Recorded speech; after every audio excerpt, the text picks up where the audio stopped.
Welcome to What's on Your Bookshelf with your hosts, Denise Russo and Samantha Powell. Welcome back, friends. This is another episode of What's on Your Bookshelf, where we are exploring the intersections of passion, potential, and purpose. So excited to be back again today.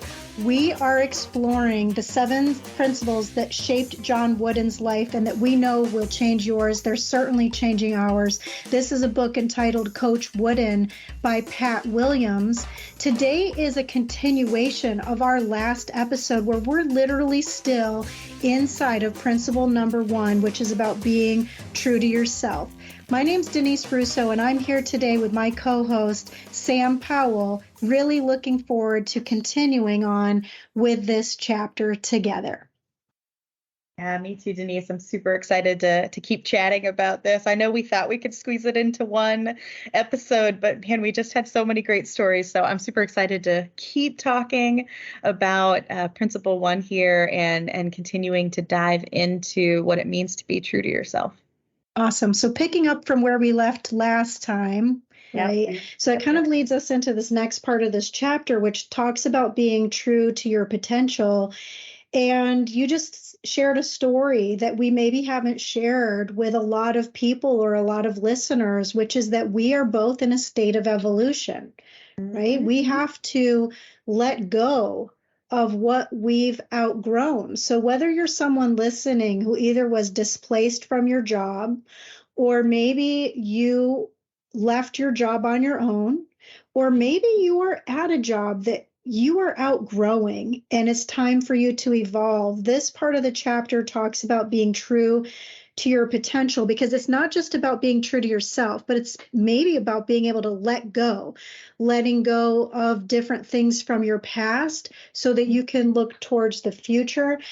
You and I were talking yesterday about this concept that sometimes we clench on to something so tightly in our fists are closed to something that we prevent ourselves from being able to have anything different or more. But as soon as you open up your hands, maybe the thing you were holding on to in that tiny fist of yours is now going to fly away, but it also opens up your hands to take in so much more. And it makes me really think about my own career journey. For anybody who ever looks at my LinkedIn profile, let me prepare you. It's probably worse than the Mr. Toad's Wild Ride, if that ever still existed at Disney, because it goes from here, there, and everywhere. And it's very hard to piece it together unless you know the whole me and you could step back and see the quilt that God has been quilting for me in my life. And so it really started for me way back early in my journey. I was 6 months away from graduating from college,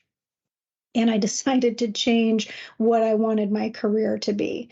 Now, at that particular time, I needed to be true to my potential. I wasn't yet good at what I wanted to be going toward, but I knew I needed to let go of something I was great at and that everyone around me told me that I should be doing, because it just wasn't in my heart. And so I started a career journey that was within the last part of my college experience that led me into a successful journey working in the music and entertainment and tourism businesses. But there was a time in which I was working in that industry and it was no longer a love for me, but it felt like work. And so I had to make a very hard decision to be honest with myself and to look at my potential and to also be true to who I was, and that it wasn't about a job title. It was about the things that we've talked about, like following our passions and digging into lifting the lids on our potential and growth so that I could follow my purpose. And so at that particular time, I was also in the process of leaving a home I lived in, mainly because it went 20 feet underwater in a massive federally declared disaster. I left an industry that I loved. I left a town that was the only place I had lived as an adult. And I started something new. And that thing I started that was new took me and you both, which is funny. We both spent 15 years at the same place, but it was only the last 5 or 6 that we knew each other. And how fortuitous for me that we were able to collide with one another in a way that helped us to be able to become not only colleagues, but lifelong friends. And so the point of it is that in each step of my journey, I think back that there was always a glimmer of potential into something that was unknown, but that I had to step out with some kind of bravery and trust and being honest with myself that I could do it. But going back to Edna Mode, my favorite superhero, my other favorite quote that she says is, never look back, darling. It distracts from the now. And so as much as I'm so grateful for where we just came from and all the things we did for a decade and a half, we can only look back with gratitude, but look forward with excitement and potential and purpose. And this takes knowing yourself and taking responsibility and assessing your balance and your ikigai and growth. It's all about a growth mindset. Carol Dweck has a great book called Growth Mindset that talks about this. So let me pause there for a second, because it sounds like this Edna Mode quote sort of struck you. Yeah, I'm gonna go back and rewatch these movies, the Incredible movies, and just focus on her, because she's a side character in the whole thing, but she has some really great things. I completely forgot about that quote till you just said it. But yeah, I mean, I think you're totally spot on. And the line from the book that really stands out in what you're saying is where Pat says, to be true to yourself means to be true to your greatest potential. So right, it's, you get grounded in knowing who you are and what you believe in and what your principles are and what values you stand for, but also knowing where you want to go and what that greatest potential really looks like for you, right? And you talk about this, and this is one of the things that I love chatting with you, and I could talk to you endlessly about is around passion and potential and purpose. And that's really what this is about, is that part of being true to yourself is being true to that potential that you have. Who can you be, right? I was recently watching TikTok, scrolling through TikToks and watching little 60-second videos there. And it was a coach that I follow, and she said one of her favorite questions she's ever been asked is, who are you uninterrupted? Mm.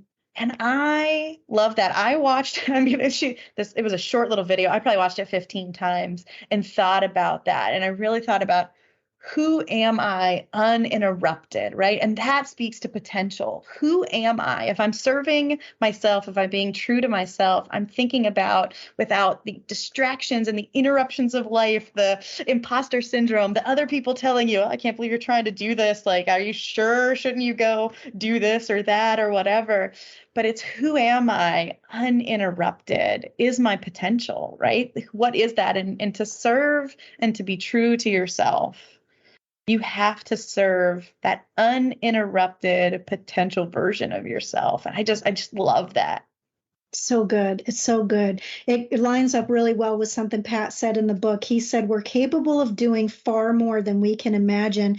It really got me thinking, Sam, this week as we were exploring the chapter together, questions to myself, which were things like, do I give my maximum effort? I can tell you unequivocally, over the last 60 days of us being in this new world, I have not given my maximum effort, but I can definitely say that at the end of each day that I gave it a good try at something new, a good try at something different, and exploring something that may be foreign. It may be something that we are looking forward to, but it looks a little foggy, but we're trying to get there. The second thing I thought of is, do I do my very best at what I'm capable of doing? And if not, why not? Yesterday, I was thinking to myself, I really need to do this one thing to get over the hump of something that you and I are working on together. Mm-hmm. And at the same time, the laundry machine was buzzing, the dishwasher was dinging, saying it was done. My kids walked in the house from wherever they had come from. The sun was shining out my window. And it was so enticing to just walk away from the computer. And I had to just sit still. I turned on some music because music helps me to focus, because I knew that to be the best at what I was capable of doing, I needed to just push through. Mm-hmm. And sometimes it takes energy, and it takes effort, and it takes our character, and it takes our talents, it takes our abilities. But there are depths that Pat describes in the book that we haven't even yet begun to tap. If you even think about, there's all kinds of shows on, Nat Geo and History Channel about how we've only started to explore a very small portion of what's in the ocean, that we don't even know what lives below the depths of what humans can venture to see. Or even if you look up in the sky, we've only been able to explore so far that spaceships can fly. What goes beyond those depths, and what are the untapped resources within us? And it really got me to thinking about how it's really hard to do this by yourself. So again, if you are an entrepreneur, or if you've just been displaced from your job, or if you work in a remote job that you never worked in before because you used to work in an office, what are ways that you can maximize your full potential, especially if you're your own distractor?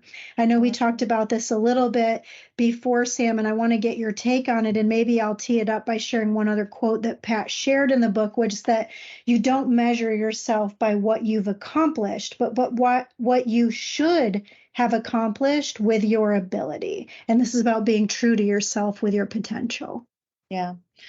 Yeah, there's two, I think, two divergent ways like I thought about this, right? Because right before the quote that you gave, he said that that's what giving 110% is like, right? What coaches say it all the time, right? You're going to give 110%. But then I immediately, when I think about that, I think about tapering that a bit and really thinking about progress over perfection, and thinking about that for me to give 110%, I have to know what 100% looks like for me. And I also have to taper that day by day, with maybe today my 100%, because of energy, because of what's happening to me, is only 75%. So if I give 80%, I gave 110% today, and that's okay. And that's enough. And so, that's one of the things that I like has been a big lesson for me, is that when you know who you are and you know what you're capable of and you know your potential, when you're in it, when you're not in it, what you're working towards. But that doesn't mean that every single day has to be maximum effort. I get up at 6 a.m. and I go to bed at 10 p.m., right? Like, we fall into that trap, especially in the US, right? About the hustle culture and about this hustling and going and moving all the time. It's really more about being grounded and knowing what that looks like, because can you dig a lot deeper than you thought you could? Yes, you can. Do you have those reserves you didn't know you had in you? Absolutely. But you don't have to sit in it every single day. And it's progress over perfection. It's, you can continue to move. Is what I did today enough? Is what I did today, great? And can I celebrate those wins as we go? I just wrote a blog post on this yesterday, actually, about, sometimes all you need is just a little hit. You don't have to hit the home run every time. Sometimes just a little hit will win you the game, and enough little hits can, really get you pretty far. And so knowing what that is and digging deep, right? I think down that path of knowing what 110% looks like, knowing what your potential really looks like, but also knowing when it's okay to push down the gas pedal and when it's okay to just coast and just enjoy the scenery, because you're still progressing, you're still getting there, you're still, moving. And that's something we coach clients on a lot all the time, right? Like, just take a step, just get in the game, just step up to the plate. It's okay. Sometimes that's all you need to do. And that in that day is 110%. And that's good. And that's something to be really, really, really proud of.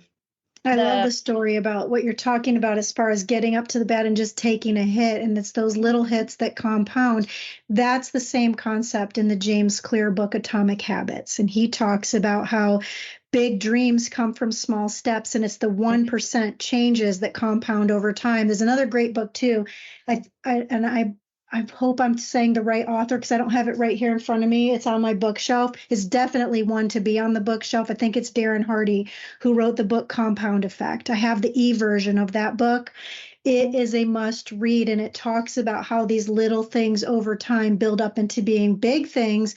But it goes back to what we've been talking about this whole time today, right, Sam? It's what are those little things that build up into big things? Are they good and productive and positive? Are they following your passion and your potential leading to your purpose? Or are they little things that are annoying or disturbing or unbalanced, or you're not living into your true purpose, or you're not in the right job, or you're not in the right job description, or you're not around the people that are lifting you up and they're pulling you down? What are those things that help guide you to being your true self? Yeah. And that's where it comes back to knowing yourself, right? If you're really clear, write it down, right? Go out there and Google list of values and circle print it out, or, write it down, circle the ones that are your values, right? Because, everybody's different and we all have unique and special gifts. There's a Miranda Lambert song that it takes all kinds of kinds, right? Like it takes all sorts of different people, and you are your own unique person. You have your own unique purpose, passion, potential, your why statement. You've got that. And knowing and being really anchored and grounded in who you are and what that looks like helps you do that. Take those little steps, because then I know that my progress, that little, that little hit I made is moving me towards my greatest potential, is me being true to where I'm headed and what I want to do, and what that looks like. And, I think that's, that if you serve that every day, you serve you, and you're being true to yourself. And I just think that that's a really wonderful thing. And that's, that's where it comes back to what we talked about last week around, peace and success, right? Because when you define success, and when you are the one who defined your success, when you're the one who defined, your potential and who you are and what that is, and when you're serving that, there's peace in that, right? You lay your head down and you say, I did enough today, right? Like this was a good day. That what you're talking about is when you're true to yourself, you can live with yourself in the daytime and you can sleep with yourself at night with a clear conscience. At the end of this chapter, Pat puts in a quote from General Norman Schwarzkopf, who said, "The truth of the matter is that you always know the right thing to do. The hard part is doing it." And these are things that I'm asking myself. I have questions I've been asking myself about how to be true to myself, to be true to my highest self, and to be true to my values and my character and my honor and my integrity. Sometimes it's hard to be able to just sort out all of that on your own, which is what the power of coaching does. So we both are certified coaches. We have some time now to take on additional coaching clients. So if you're listening and any of this is resonating with you and you want to engage with a coach, whether you'd like to engage with either one of us or for us to help guide you to a coach that can help you, please reach out. The best thing that we could do is to be able to invest in ourselves. I myself am a coach, but I have a coach. I know, Sam, you were going to share a story yourself about a coaching engagement or with your coach. Yeah, definitely. I mean, I'm the biggest advocate of coaching, right? It's why I do what I do, because coaching changed my life, for sure. And I've pushed a million people to go get involved with coaching. And because of that, somebody became a coach. Right? One of the people who reported to me at one point, I just love it, just love it. But there's a quote in this book that made me think about my coach and a moment that I had with her. And it's in this chapter in the Being True to Yourself. And it's faithfulness to others begins with faithfulness to yourself. And so I think like when we think about being true to ourselves, this is all about kind of turning in and looking at who we are and what we do. And that's hard for a lot of people, right? It feels selfish. It feels, it feels like, I can't spend time on myself when I need to do this for my friends and my family, my kids, my spouse, my whoever, my boss, whatever, right? But that faithfulness to yourself is what is faithfulness to others, right? You can't serve others without really serving yourself first. And my coach, the very first time I had a coaching engagement, I had just taken on a new role. It was where you and I met. We were on an executive board for an organization. And for me, it was a big step in my career. And I had also at the same time was pregnant with my second son. And so there's just a lot going on in my life. And I was like, I need somebody to help me walk through the million things going on in my life. And so we had coaching available to us where we worked. And so I reached out, I got coaching, signed up with a coach. And she told me at one point, I was struggling with letting other people help me with stuff, right? Like I pride myself in being able to do a lot of things and being able to take on along. And I think that that's something that a lot of people struggle with. And especially a lot of women tend to take that on, right? I don't know what it is about us. To do it, but you see it in men and others as well. I watch my husband do it sometimes, but we try to take all the burden on ourselves because we don't want to burden somebody else. We don't want to make our trouble someone else's troubles. But my coach said to me, as I was preparing for maternity leave, right? I was going to be out for 6 months and other people had to take over. These are people who I had just recruited to be on my team. We just started working together. And she said, Sam, it is a gift to others to let them help you. And by not letting other people helping you, you are keeping them from a really rewarding moment in their life, a really rewarding gift in your life.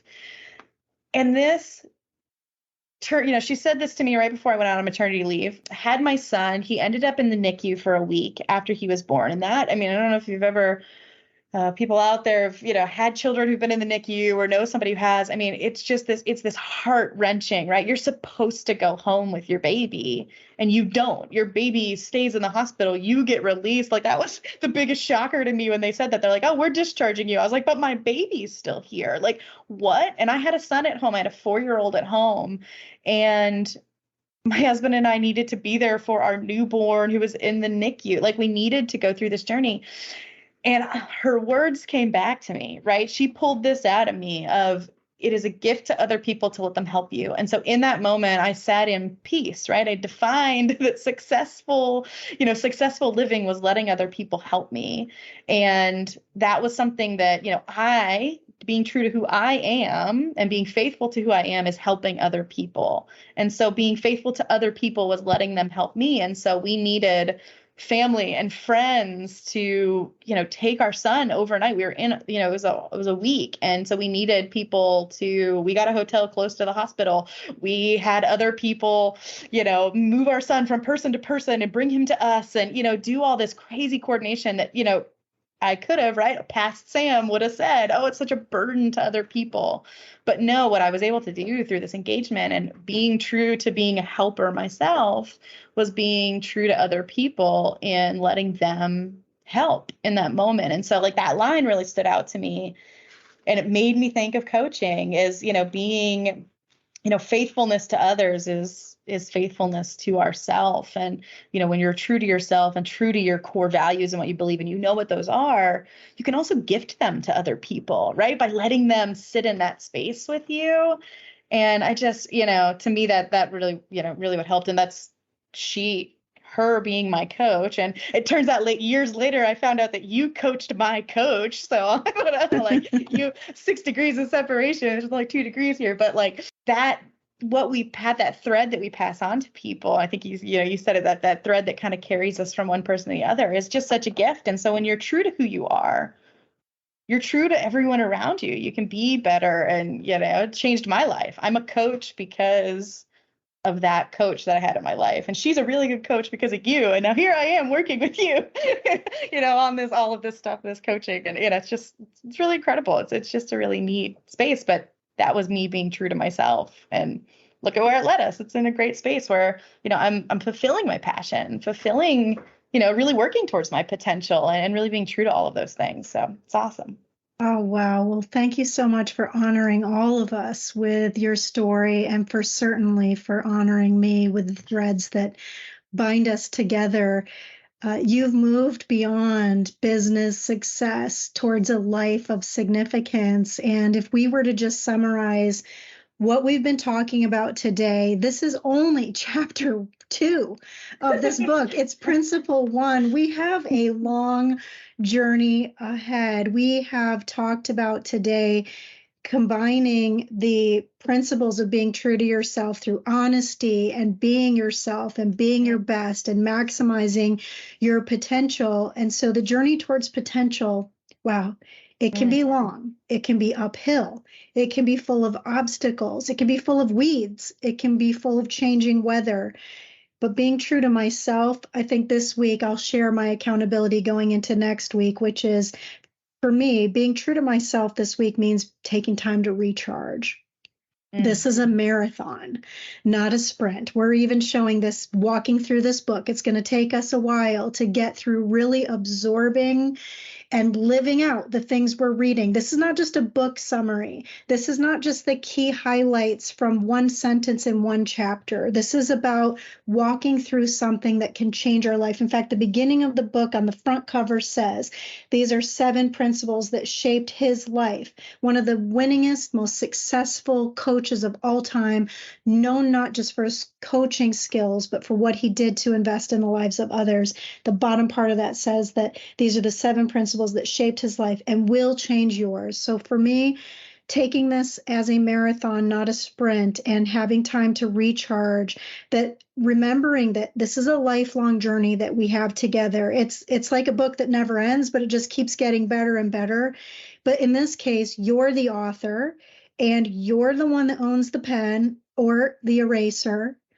And so this coming week, I think I want to focus on things like what I mentioned earlier, that I want to focus more on rest and sunshine and sleep and some good, healthy food and habits. And most importantly, time with those that I love the most. And I think that for me is how I can be the most true to myself. How about for you, Sam? What are you going to do between now and next time with this chapter?